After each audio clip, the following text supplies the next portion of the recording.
لام میم ایک حرف ہے، الف علیحدہ ہے، لام علیحدہ ہے، میم علیحدہ ہے. جس نے فقط الف لام میم پڑھا اس کو 30 نیکیاں ملے گی. الف لام میم جس نے پڑھا اس کو 3 نیکیاں ملیں گی. یہاں کون سا اسکالر ہے جو الف لام میم کا ترجمہ بتا سکے؟ یہ حروف مقطعات ہیں، یہ پرانی متشابہات ہیں، ان کا ترجمہ اور تفسیر اور صحیح معنی اللہ کے رسول جانتا ہے. جب الف لام میم کا ترجمہ، حروف مقطعات کا ترجمہ صحابہ نہیں جانتے، میں اور آپ کون ہوتے ہیں؟ یہ متشابہات ہیں قرآن کے، لیکن ترجمہ ہمیں نہیں معلوم. ان کی تلاوت کرنے والے کو رسول اللہ نے 30 نیکیوں سے نوازا. معلوم ہوا اللہ کے حبیب نے یہ اصول بنا دیا کہ اللہ رب العزت کا پاک کلام پڑھو گے، ایک ایک حرف کی تلاوت پر، چاہے اس کا ترجمہ تمہیں پتہ ہو یا نہ ہو، قرآن کی تلاوت کرو گے تمہیں ہر حرف کی تلاوت پر 10 نیکی ملیں گی. اور اگر ترجمہ اور مفہوم بھی پتہ ہے تو یہ تو سونے پر سہاگا. لیکن یہ ہم جیسے عجمی لوگوں کے لیے ممکن نہیں ہے کہ ہر ایک آدمی پورے قرآن کا حافظ ہو، ہر ایک آدمی قرآن کے ایک ایک لفظ اور معنی سے واقف ہو. ایسا ممکن نہیں.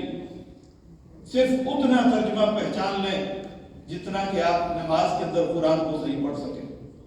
ورنہ کوشش کرنی چاہیے کہ قرآن عظیم کو سمجھیں، لیکن ساتھ ساتھ یہ ایمان رکھیں کہ قرآن عظیم کی تلاوت پر ہمیں اجر اور ثواب ملے گا. ایک اور فتنہ شروع ہو گیا. جی نمازیں صرف 3 فرض ہیں، 5 نمازیں فرض ہی نہیں ہیں. نمازیں صرف 3 فرض ہیں، یہ 5 نمازیں مولویوں نے فرض کر رکھی. شارع علیہ السلام حضور ہیں، علماء تو اس کی تشریح کرنے والے، شریعت بنانے والے اللہ کے رسول ہیں. 5 نمازوں کی فرضیت کا منکر کافر، 5 ہی نمازیں فرض ہیں. ایک اور فتنہ شروع ہو گیا. ظہر اور عصر اکٹھی ہو گئی، مغرب عشاء اکٹھی ہو گئی، اور وہ جو قرآن نے کہا ان الصلاۃ کانت علی المؤمنین کتابا موقوتا، معین اور مقرر وقت پر نمازیں فرض ہیں، یہ قرآن کی آیت کہاں گئی؟ ابھی ہم جمعے کے ٹائم میں، ظہر کے ٹائم میں، ابھی ہم پر عصر کی نماز فرض نہیں ہے، اس لیے کہ عصر کی نماز کا ٹائم نہیں. اگر کوئی شخص ابھی نماز جمعہ ادا کرنے کے بعد مر جائے، اللہ رب العزت عصر کی نماز کے متعلق اس سے حساب کتاب نہیں لے گا، اس لیے کہ وہ زندہ ہی نہیں تھا. تو جس نماز کا وقت آئے گا وہ نماز آپ پر فرض ہوگی. یہ نئے فتنے شروع ہو گئے. ایک اور فتنہ شروع ہوا. کہیں گے جی میں سارا دن کام کرتا ہوں تو کیا بہتر نہیں ہے کہ گھر سے نکلتے ہی ساری نمازیں اکٹھی پڑھ لوں؟ گھر سے نکلتے ہی ساری نمازیں اکٹھی پڑھ لوں اور پھر آرام سے کام کرتا رہوں اور پھر شام کو واپس آؤں. یہ دین کا مذاق بنا دی. اللہ کے رسول صلی اللہ تعالی علیہ وسلم کا جو عمل رہا ہے، جو قرآن و حدیث کا حکم ہے، اس کو تم نے مذاق بنا دی. یہ نئے نئے فتنے روزانہ کی بیسس پر حضرت عمر بن خطاب کی شہادت کے بعد ایسے ایسے فتنے شروع ہوئے ہیں، ایسے ایسے فتنے شروع ہوئے ہیں کہ الامان الحفیظ. اب تو مصیبت یہاں تک پہنچ گئی کہ لوگ مسجدوں کے اندر ہوتے ہیں، جماعت کا ٹائم ہوتا ہے، جماعت کے ساتھ پڑھے لکھے لوگ جو اپنے آپ کو پڑھے لکھے لوگ کہتے ہیں، مسجد میں جماعت ہو رہی ہے، وہ کمروں میں بیٹھے ہیں، جنازوں میں شریک نہیں ہوتے. بھئی کیوں نہیں ہوتے؟ جی جنازہ فرض کفایہ، بس ایک دو بندے نے پڑھ لیا تو ادا ہو گیا، ہماری ضرورت نہیں ہے. تم مسجد میں موجود ہو، باہر نماز ہو رہی ہے، کتنی بدبختی تمہارے سر پر سوار ہے. جنازے میں شریک نہیں ہوتے ہو، لوگ دور دراز علاقوں سے آتے ہیں، تکالیف اٹھا کر کے جنازے میں شریک ہونے کے لیے آتے ہیں. یہ فرض ہے، فرض ہے، اس میں شریک نہیں ہوتے، ضروری نہیں. اور 5 وقتہ نمازیں ہو رہی ہیں، مسجد کے احاطے میں لوگ موجود ہیں، اور 5 وقت نماز جماعت میں شریک نہیں ہوتے. کیوں؟ کہ ہم بزی تھے. اور پھر پوچھا جائے تو کہتے ہیں ضروری نہیں ہے، نماز ہی پڑھنی ہے نا، پڑھ لو. وہ جو ایک روحانیت تھی اسلام کی وہ ختم ہو گئی. اور اگر پڑھیں گے، اب ایک نیا فتنہ اور شروع ہو گیا. شاید آپ نے نوٹس کیا کہ نہیں، جو بہت زیادہ پڑھے لکھے لوگ ہیں وہ صرف فرض نماز پڑھ کے بھاگ جاتے ہیں. صرف فرض نمازیں پڑھی اور بھاگ گئے. بھئی سنت مؤکدہ، رسول اللہ صلی اللہ علیہ وسلم نے جن سنتوں پر ہمیشگی اختیار فرمائی ہے وہ مؤکدہ ہیں. ان کا کیا بنے گا؟ یہ ضروری نہیں ہے سنت ہے.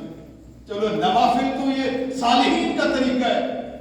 جبکہ حدیثوں میں آیا، رسول اللہ صلی اللہ علیہ وسلم نے خود ہی فرما دیا کہ بندہ نوافل کے ذریعے میرا قرب اختیار کرتا ہے. فرض تو فرض ہیں، اگر آپ نہیں پڑھیں گے تو کامل ایمان والے نہیں رہیں گے. اللہ کے قرب کے لیے آپ کو نوافل عبادت میں کثرت کرنی ہوگی. سنت مؤکدہ بھی گئی، نوافل بھی گئے، اور فرض میں 2-4 ٹکرے ماری اور ادھر ادھر. تو یہ نئے نئے فتنے پتہ نہیں آنے والے دور میں اور کتنے فتنے ہوں گے. حضرت عمر بن خطاب کی شہادت سے وہ جو فتنوں کا دور شروع ہوا، نہ جانے وہ فتنے کس قدر اور آئیں گے اور کتنے لوگوں کے ایمان کو برباد کر دیں گے.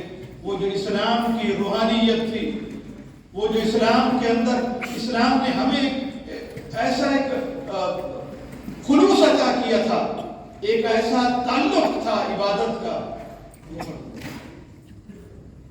اللہ جل شانہ و عمل والو امت کے حال کا دوبارہ رحم کرم فرمائے. جو میں نے آیت کریمہ تلاوت کی، اللہ کہتا ہے قُلْ لَا أَسْأَلُكُمْ عَلَيْهِ أَجْرًا إِلَّا الْمَوَدَّةَ فِي الْقُرْبَى.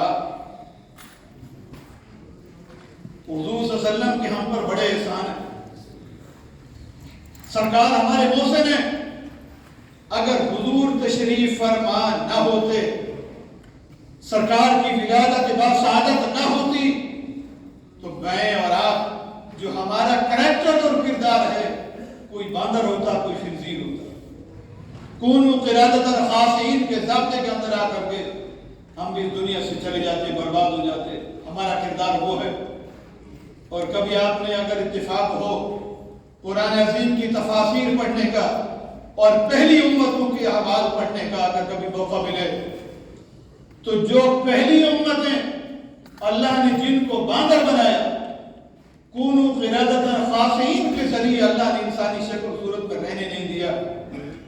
وہ شاید وہ برے تھے، وہ گندے تھے، ان کا کردار صحیح نہیں تھا، لیکن ہم کردار میں 2-3 درجہ ان سے آگے ہیں. ہم ان سے زیادہ برے ہیں، ہمارے دور کے لوگ ان سے زیادہ برے ہیں. اور یہ ہوگا، حضور نے خود فرمایا کہ گزشتہ امتوں نے جو گناہ کیے تھے میری امت بھی کرے گی. یہ حدیث ہے. پہلی امتوں نے جو گناہ کیے وہ میری امت بھی کرے گی.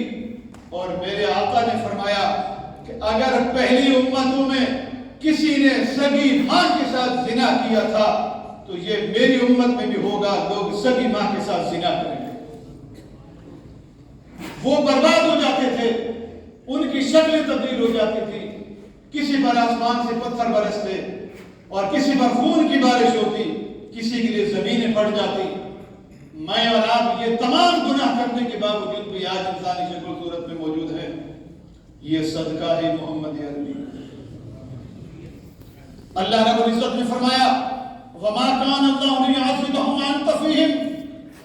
یا رسول اللہ، جب تک آپ ان لوگوں کے اندر موجود ہیں، بظاہر تو یہ مکہ کے لوگوں کے لیے تھا، لیکن علماء نے لکھا ہے پوری دنیا کے لوگوں کے لیے حضور کا یہ فیض کرم ہے کہ جب تک رسول اللہ موجود ہیں اللہ عذاب نہیں دے گا. ڈیزرو کرنے کے باوجود اللہ عذاب نہیں دے گا. رسول اللہ کے بڑے احسان ہیں. قبر میں جان چھوٹے گی تو حضور کی وجہ سے، میدان محشر میں جان چھوٹے گی تو آقا کریم کی وجہ سے، اور حضور کی شفاعت ہی کی وجہ سے کوئی بندہ جنت میں جائے گا. سرکار کے بڑے احسانات ہیں. میرے آقا کریم نے فرمایا ان تمام احسانات پر میں تم سے کوئی اجر اور کوئی بدلہ طلب نہیں کرتا، الا المودۃ فی القربى، مگر یہ چاہتا ہوں کہ میرے جانے کے بعد میرے اہل بیت اطہار کے ساتھ بہت محبت اور محبت سے پیش آئے، اپنے اہل بیت اطہار کی محبت حضور سکھا گئے۔ لیکن عجیب اتفاق ہے، اور یہ آخری بات ہے، عجیب اتفاق ہے کہ کسی قوم نے جو گزشتہ نبیوں کی امتیں گزری ہیں، کسی امت نے نبی کے گھر والوں کے ساتھ اس طرح کا رویہ نہیں کیا جس طرح کا رویہ نام نہاد کلمہ گو مسلمانوں نے حضور کی اولاد کے ساتھ۔ آپ تاریخیں پڑھیں، یعنی کسی نبی کی، ایون کافر لوگوں نے بھی اس نبی کے گھر والوں کے ساتھ یہ رویہ نہیں رکھا جو رویہ نام نہاد مسلمانوں نے، نام نہاد کلمہ پڑھنے والوں یزیدیوں نے رسول اللہ صلی اللہ علیہ وسلم کے اہل بیت اطہار کے ساتھ۔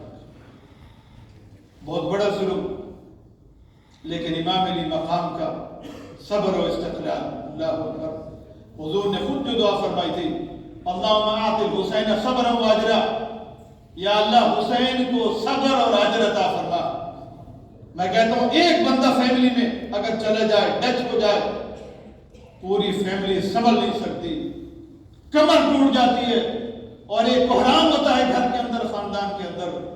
اور آل بیت اطہار کے 19 افراد نوجوان ہم شکل مصطفیٰ، حضرت امام حسن اور حسین کی اولاد میں وہ شہزادے جو کربلا میں شہید ہوئے، ہم شکل مصطفیٰ تھے۔ ان کے چہروں کو دیکھ کر کے محمد عربی یاد آ جاتے تھے صحابہ کو۔ وہ مقدس جسم امام علی مقام کے سامنے موجود ہیں۔